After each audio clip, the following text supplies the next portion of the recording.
ಚಿತ್ರದುರ್ಗದ ಕರುವಿನಕಟ್ಟೆ ವೃತ್ತದಲ್ಲಿ ಹೋಳಿಗೆ ಅಮ್ಮ ಹಬ್ಬವನ್ನು ಆಚರಣೆ ಮಾಡಲಾಯಿತು.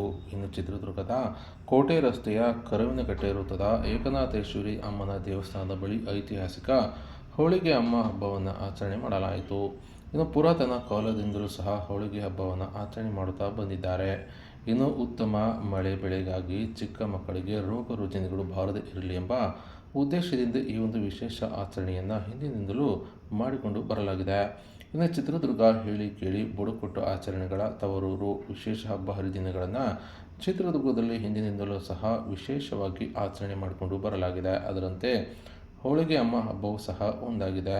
ಇನ್ನು ಆಷಾಢದ ಕೊನೆಯ ಮಂಗಳವಾರ ಹೋಳಿಗೆ ಅಮ್ಮ ಆಚರಣೆ ಮಾಡಿಕೊಂಡು ಬಂದಿದ್ದು, ಪ್ರತಿ ಮನೆಗಳಿಂದಲೂ ಸಹ ತರಾವರಿ ಅಡುಗೆ ಮಾಡಿ ಅದರಲ್ಲೂ ವಿಶೇಷವಾಗಿ ಹೋಳಿಗೆಯನ್ನು ದೇವರಿಗೆ ಅರ್ಪಿಸುವುದು ವಿಶೇಷವಾಗಿದೆ. ಅಷ್ಟಲ್ಲದೆ ಮಡಿಕೆ, ಬೇವಿನ ಎಲೆ, ಬಳೆ, ಅರಿಶಿಣ, ಕುಂಕುಮ ಹೀಗೆ ದೇವಿಗೆ ಇಷ್ಟವಾದ ವಸ್ತುಗಳನ್ನು ತಂದು ವಿಶೇಷ ಪೂಜೆ ಪುನಸ್ಕಾರ ಸಲ್ಲಿಸಲಾಗುತ್ತದೆ. ಇನ್ನು ಮನೆಯಿಂದ ತಂದಂತಹ ಹೋಳಿಗೆ ಅಡುಗೆಯನ್ನು ದೇವಿಗೆ ನೈವೇದ್ಯದ ರೂಪದಲ್ಲಿ ಅರ್ಪಿಸಿ ಊರಿಗೆ ಒಳ್ಳೆಯದಾಗಲಿ, ರೋಗ ರುಜಿನಗಳು ದೂರಾಗಲಿ ಎಂದು ಬೇಡುವುದು ಸಹ ಒಂದು ವಿಶೇಷ ಆಚರಣೆಯಾಗಿದೆ.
ಇಲ್ಲಿ ಹೋಳಿಗೆ ಅಮ್ಮ ಅನ್ನೋದು ಒಂದು ವಿಶೇಷ ಕಾರ್ಯಕ್ರಮ.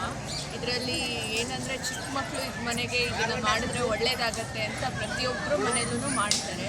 ಇದರಿಂದ ದೇವಿ ಎಲ್ಲರಿಗೂ ಆಶೀರ್ವಾದ ಮಾಡಿ ಮಕ್ಕಳ ಆರೋಗ್ಯ ಆಯಸ್ಸನ್ನು ಕಾಪಾಡ್ತಾಳೆ.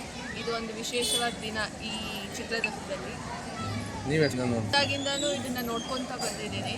ಇದೆಲ್ಲ ತುಂಬ ವಿಶೇಷ ಆಚರಣೆ, ತುಂಬ ಚೆನ್ನಾಗಿ ನಡೆಯುತ್ತೆ.